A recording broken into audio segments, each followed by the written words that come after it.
commune d'aujourd'hui est Effacer l'indélébile de Lily Wally, qui est un premier roman de l'auteur.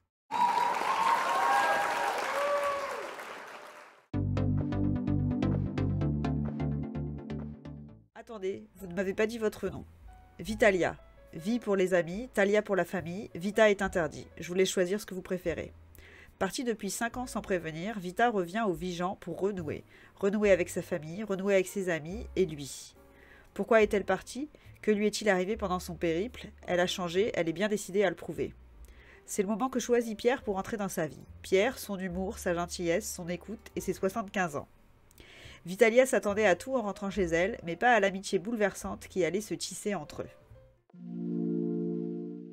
Alors du coup je te demandais, je te disais que je trouve que c'est un petit peu comme Melissa d'Acosta, tu sais, ce livre où les gars font un road trip et en fait ça les fait avancer dans la vie, etc. C'est un peu un livre d'aventure humaine, quoi. Qu'est-ce que t'en penses? J'ai totalement confirmé ce que tu disais. Ah pardon, bon, bah du coup je t'avais pas entendu. Donc voilà, le livre... le petit résumé, comme vous avez vu, en fait, c'est l'histoire d'une fille qui est partie, qui s'est enfuie, en fait, carrément, hein, on peut dire ça, de son village il y a 5 ans. Et elle revient en fanfare, alors qu'elle a rien expliqué, elle est partie, elle a rien dit à personne, elle a envoyé une lettre par an à sa belle-mère, et c'est tout, et tout. Et tous les gens, alors qu'elle était elle était avec quelqu'un et tout ça, elle l'a quitté du jour au lendemain et tout. Et donc elle revient 5 ans plus tard, et quand elle arrive dans le village, à l'arrêt de bus, elle croise un petit vieux, un petit papy, et il sympathise comme ça à l'arrêt de bus, et en fait c'est lui qui va l'aider à reprendre contact avec les gens de son ancienne vie, tout en douceur. Je pense qu'on peut dire ça, non Mathilde? Oui, c'est ça, de toute façon on en avait parlé. Je pense que c'est cette rencontre-là. Moi, en plus, le petit papy Pierre, c'est mon préféré. Son personnage préféré? J'ai lu le livre en plus, presque.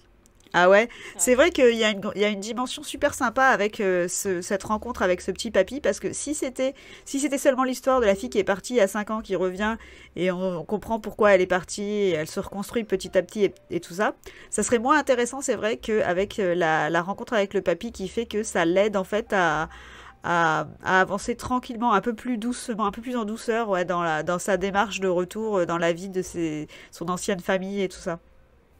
Sur le style d'écriture, je trouve que c'est assez bien écrit, c'est léger, c'est enlevé, c'est pas du tout lourd. Comme disait Mathilde, hein, ce que tu me disais, il n'y a pas de lourde description. Tu sais, des fois, il y a des livres où, surtout dans ce genre de livre d'ailleurs, ce qui est d'ailleurs une petite faiblesse de Melissa d'Acosta, au passage.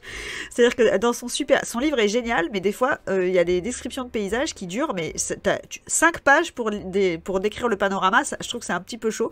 Et ça n'est pas du tout le cas dans ce livre-là. Les descriptions sont comme le style du livre général, c'est-à-dire c'est léger.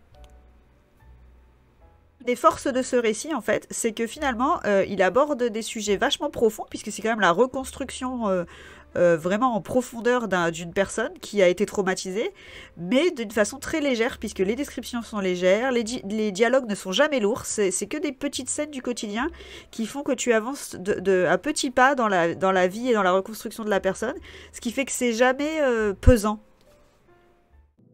Franchement, une très belle aventure humaine qui nous emmène en voyage à travers l'Europe et ça vaut le détour.